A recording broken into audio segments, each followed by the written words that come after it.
October 27th is really a historic day when it comes to Indian cricket. This announcement has really ensured that India has taken the first major step in eliminating one major issue, gender discrimination over pay. Because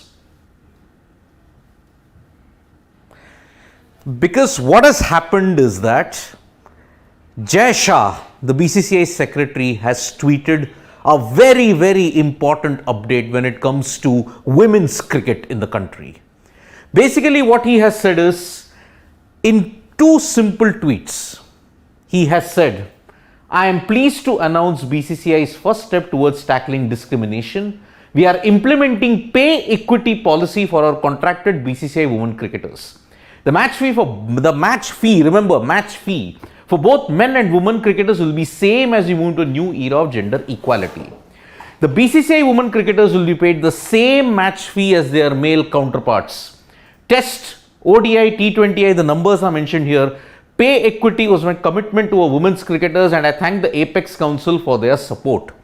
So, in two tweets, pay disparity that is there in men and women's cricket has been eliminated, but in realistically only to a very certain extent. In this video, I am going to tell you the nuances of this new pay equity that the BCCI is going to do. So, what are the key points in that tweet that he made? Pay equity policy for women's cricketers is the same fee for both men and women.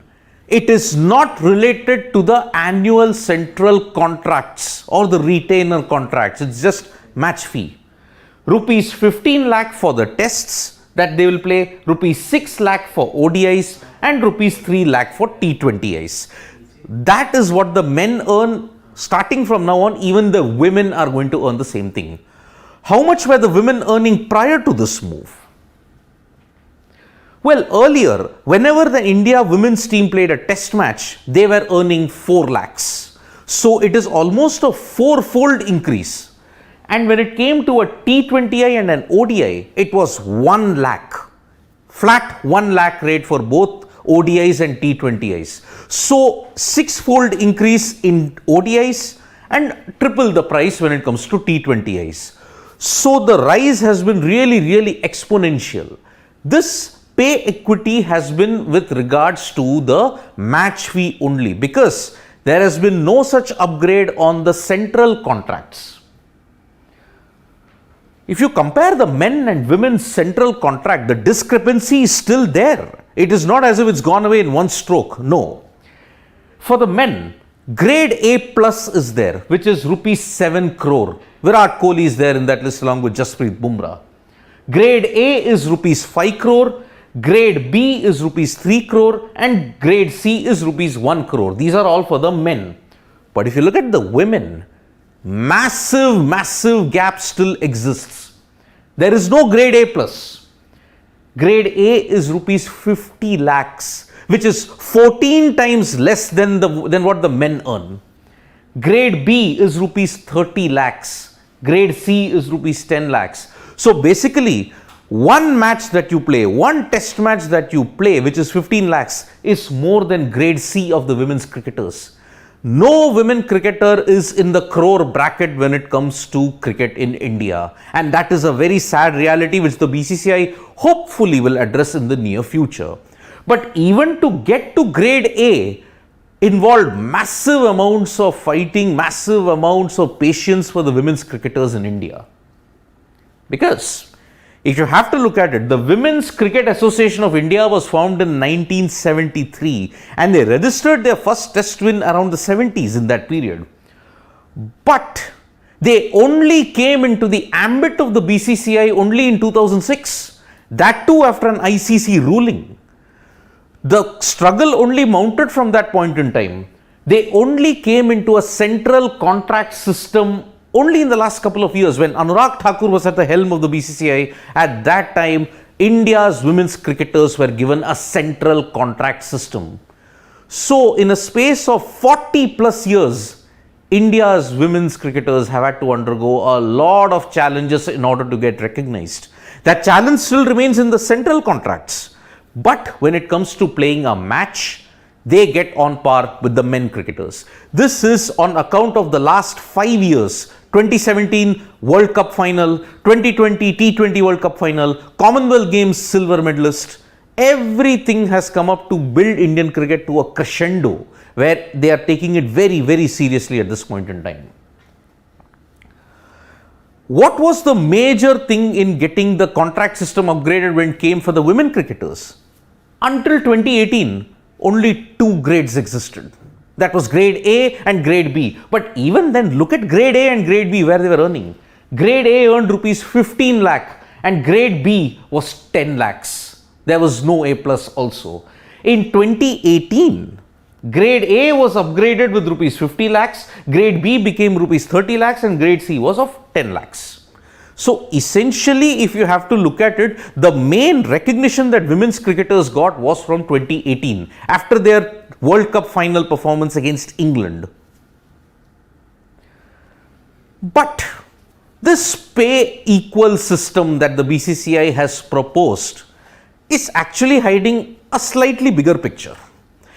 In the FTP, 15 lakhs for a test match is awesome, wonderful, brilliant. But everybody is forgetting this one major point that is there. Only 2 tests are played by the India women's team from 2022 to 2025 FTP cycle. How much do the men play at that point in time from 2023 to 2027? 38. 238, 19 times more. And the pay is obviously that much more. So not generating enough revenue challenge remains. That still remains because now you've had telecasts of the Asia Cup, you've had telecasts of the Commonwealth Games, you also had telecasts of the India women's cricket tours to Australia and England. But what about other things? Only 2 tests in the FTP cycle for the women and 38 tests for the men in that same 4-year FTP cycle. Massive gap still remains. Great move, but still these kind of logistical challenges hopefully is debated. So India joins a very elite list of nations who has implemented the equal pay system. New Zealand, the White Ferns and the Black Caps now earn the same number as when it comes to the match fees. From New Zealand dollars, if you have to look at it, the deal that was offered to the women's cricketers was 83,100. It's now double that, 163,000. And 4,000 per ODI, 2,500 per T20Is. Remember, this is the fixed rate that both the men and the women are getting when it comes to New Zealand. So they were the first team earlier this year to have implemented the equal pay system. But this is actually not revolutionary. If you look at the numbers, the amount of money that New Zealand's trans-Tasman rivals generate is staggering. The Southern Stars, when it comes to Australia women's cricket team, they are the greatest in this generation. If you have to look at it, prior to 1998-1999, they were only working part-time. Catherine Fitzpatrick, one of the fastest bowlers to have come from Australia, was actually a rag picker in her time away from the game. But when Commonwealth Bank came on board in 1998-1999 to finance the Australian cricket team, everything changed. And today they are the force because they have had a backing of close to 2 to 3 decades. And it's showing. Minimum retainer for the CA contracted women's players from AUD 40,000 has increased to 72,000 in the last 5 years. In 2017, payment surge for the women's cricketers from 7.5, get this folks, to 55 million. 9 times that rate, almost 8 times that rate. Men and women share same base contract remuneration. So when it comes to equality, although the numbers don't show that, it is actually Australia who are taking major steps in ensuring both the men and the women's cricketers are paid on all equal terms. Remember, the women's cricketers have established records much more than the men's team as well. What a streak they are having. T20Is, ODIs, Ashes, they are the undisputed queens of the cricket world. England also to a certain extent face a big issue when it comes to paying their cricketers. Yes, the pay bracket is high and there is stability, but there is still a discrepancy. Top male players can earn up to GBP 1,35,000 annually, but for the women, it is just 31,250. Still a gap of 1/4 is the amount that you can say. Equity in terms of prize money is there, which is 600,000 equally. They share that same prize pool of 600,000 per match. Now the 100 is trying to do the same thing. There were big issues raised when it came to why the men's 100 and the women's 100 is having a big pay discrepancy. In the 2023 edition, they're planning to remove that discrepancy. Is the pay discrepancy there only in cricket? Actually, it's rampant across sports. Tennis in particular, there is a same prize money for all the Grand Slams involved, but there is a gap in earnings when it comes to endorsements, when it comes to all the other things. Men are still the favorites when it comes to sponsors. For the women, it's not as much.